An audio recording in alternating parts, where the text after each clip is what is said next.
saja langsung. Kita lihat. Nah, gitu teman-teman, asik kan?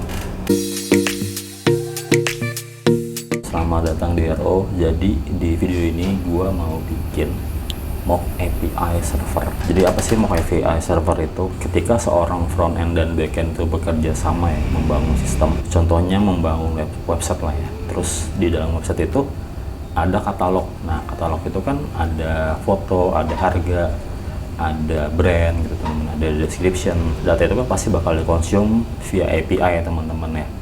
Nah, ketika front end dan back end itu bekerja sama, ketika si back end lagi ngerjain codingannya untuk memprovide data itu dalam bentuk JSON, nah teman-teman di sisi front end bisa pakai dummy data dari mock API server ini teman-teman. Jadi mock API server ini adalah kayak menirukan bentuk asli dari API-nya yang akan dibikin oleh si backend developer. Jadi si backend sama si frontend harus bekerja sama, ngobrol bareng. Kira-kira yang bakal di-provide dari backend tuh JSON formatnya seperti apa, responnya. Nanti di sisi frontend kita bisa bikin desain API-nya pakai mock API server ini. Dari sisi frontend nggak usah nungguin dari backend selesai nih, kalian udah bisa pakai dulu dummy datanya. Nanti ketika backendnya udah selesai, langkah terakhir tuh enak banget, kita tinggal ngubah URL-nya aja teman-teman. Kayak datanya tuh udah pasti sama karena kan tadi udah ngobrol bareng di depan. Palingnya ada penyesuaian dikit aja, tapi selebihnya bakal sama gitu ya teman-teman ya. Jadi udah nggak ada export lagi dan nggak jadi blocker gitu dari sisi backend gitu ya teman-teman ya. Jadi di video ini mungkin cocok juga buat seorang backend developer ya, mudah-mudahan bermanfaat buat kalian yang lagi mendalami backend. Langsung aja prakteknya ya. Kalau misalnya gue nyerocos terus, gue juga bingung nanti mau jelasin apa. Untuk bikin mock API ini toolsnya banyak teman-teman, ada Swagger, ada Postman Mock, ada Insomnia Design, ada Apiary. Nah, gue pilih Apiary ya teman-teman ya, karena menurut gue ini yang paling simple, yang paling apa ya, mudah lah menurut gue pakai ya, dibanding yang dua tadi. Yang dua tadi itu agak repot sih menurut gue, repot dan aneh gitu. Ini website teman-teman ya, jadi teman-teman bisa sign free, terus biasalah berbayar, cuma kalian bisa pakai yang free plan.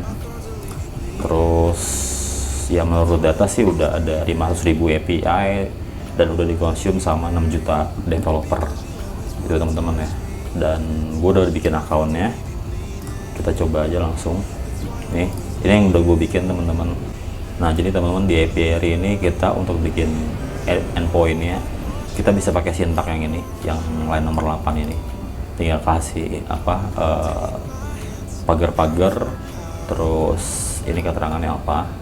Nah, ini endpointnya misalnya katalog ya, terus habis itu metodenya apa nih, get, kita define get, terus ini keterangannya di semua katalog.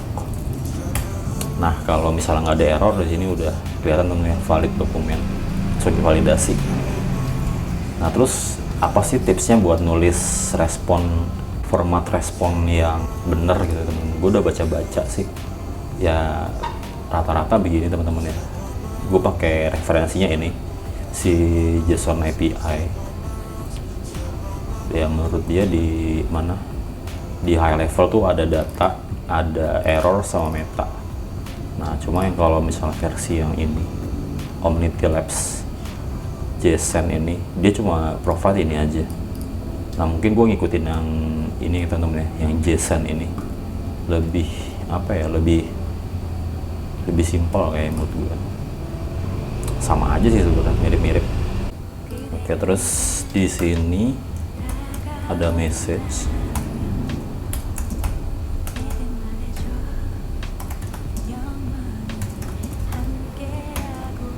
Oke, habis itu ada data. Datanya ini array teman-teman. Gue mau masukin ini ya.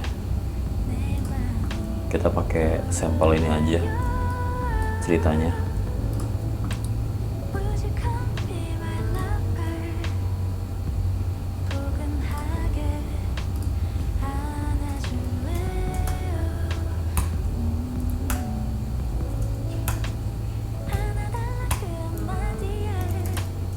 brandnya Dior.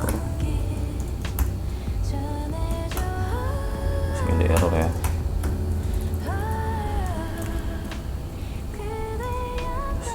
Ini price-nya kita kopas aja langsung. Ini teman-teman ya, kurang lebih nggak ada error, valid dokumennya. Nah, buat bikin apa? Buat bikin detail produknya bisa pakai ini, respon yang ini. Ini gua hapus aja ya. Detail katalog, terus endpoint-nya adalah katalog ID. Kalau udah, kita bikin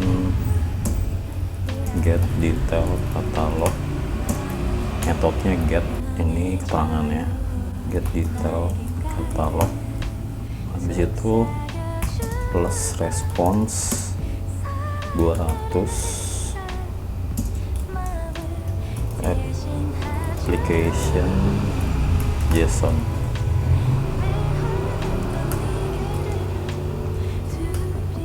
Terus kita kasih ukur awal, buka tutup, statusnya sukses, terus message-nya apa, berhasil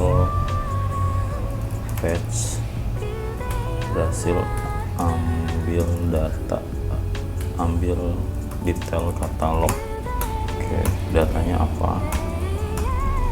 Datanya kan pasti ini kan, salah satu dari ini lah ya. Gua ambil ini aja.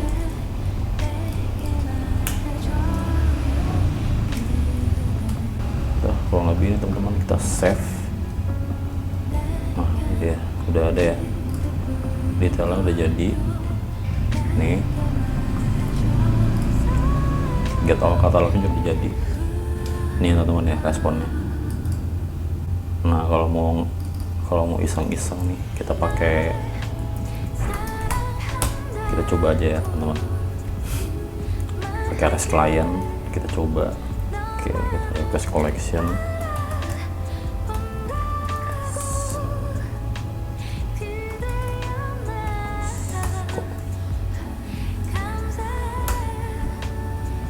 nah di sini add new request, get all catalog, masukin URL-nya, set.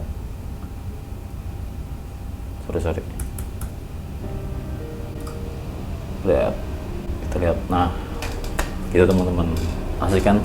Jadi kita sampai step ini kita udah berhasil bikin mock API server, bikin API apa namanya, API account, udah bisa berhasil bikin account untuk query juga gitu teman-teman ya. Jadi ini coba kita duplikat ya, coba get detail katalog. Nah, untuk dapetin detail katalog berarti tinggal tambahin ID aja teman-teman.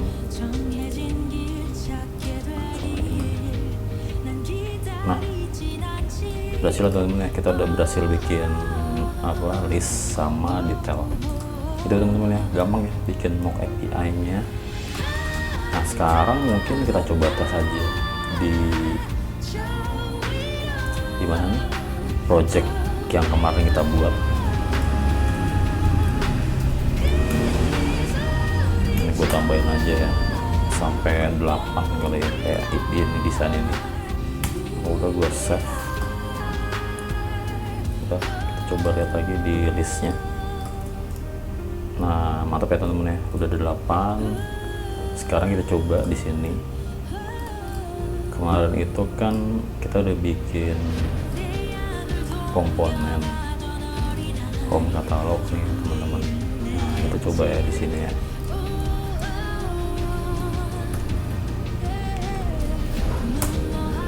Kita coba aja panggil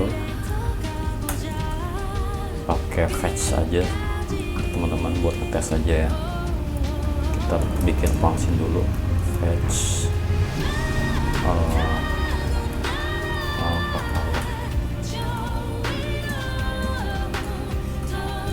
switching, terus pakai ini cons data sama dengan await fetch URL nya berarti ini kan teman-teman. Nah ini kita masukin aja di sini get cons result await data .json, kita konsol, kita lihat hasilnya.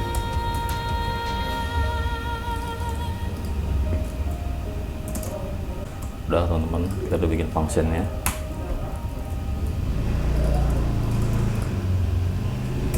Sekarang kita tinggal panggil pakai this effect.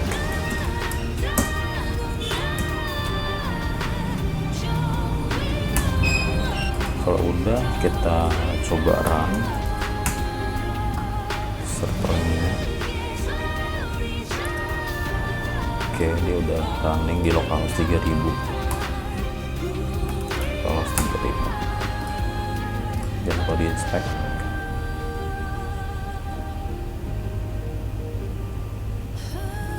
Udah, nih teman-teman, dapat ya di konsol nih, kelihatan nih. Tuh, ada 8 item yang ini. Nah, kalau udah ada, enak kan jadinya. Kita bisa bikin state, misalnya cons data katalog, set data katalog,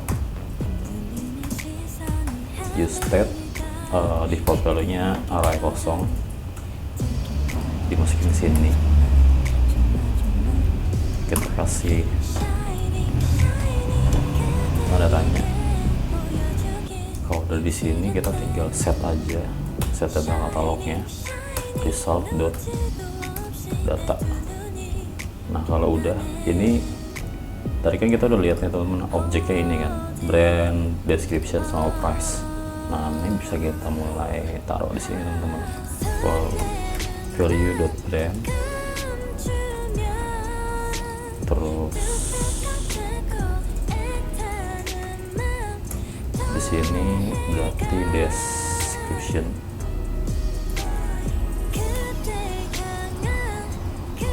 terus di sini price.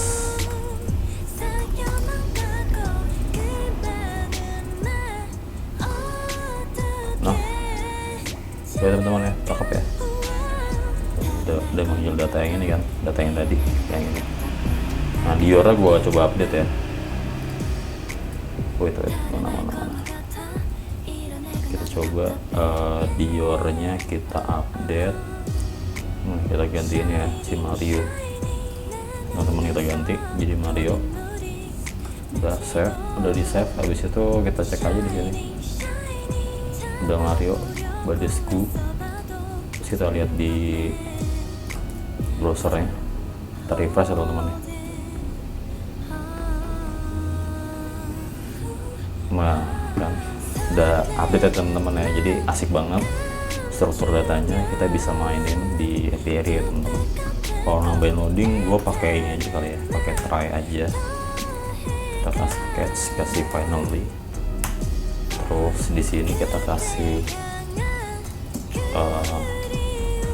is loading, set is loading, use step false.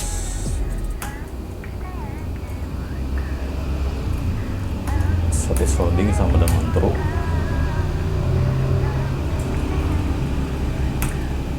Set is loading sama dengan true. Terus yang fetch tadi kita taruh di bawahnya teman-teman. Kita ambil errornya kalau ada error. .message. Terus finally nya kita kasih set is loadingnya false. Udah. Panggil if is loading. Kalau loadingnya true, returnnya adalah loading. Ada loadingnya, terlihat set. Nah gitu teman-teman, asik kan? Kita udah bisa berhasil bikin mocknya. Terus kita bisa panggil juga di front end. Di sisi front end ini gue ngasal aja teman-teman ya, karena ini kan TypeScript kan, kita harus define sebenarnya apa namanya, tipe datanya apa, tapi ini sampel aja, nanti kita bisa biar api di video berikutnya teman-teman. Ini ada error nih, kelihatan ada error. Oke teman-teman, kira-kira beginilah API mock-nya atau mock API servernya bekerja dan cara buatnya.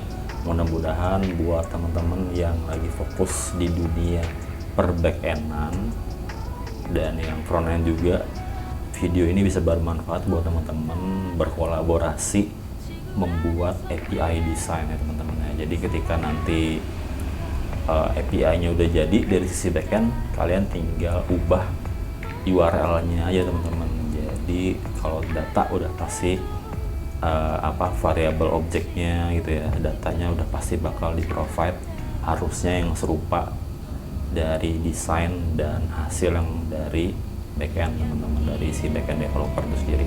Gitu teman-teman ya, mudah-mudahan videonya bermanfaat, bisa mempermudah hidup kalian juga. Mudah-mudahan video ini, habis itu kalau misalnya kalian ada pertanyaan boleh di komen. Kalau kalian mau request apa, gua ngulik apa, silahkan komen aja teman-teman, ramaikan videonya. Habis itu kalau misalnya kalian suka boleh di like, silahkan dislike. Kalau nggak suka boleh di share ke teman-teman yang lain, dan boleh di subscribe juga channelnya. Terima kasih buat yang mampir ya.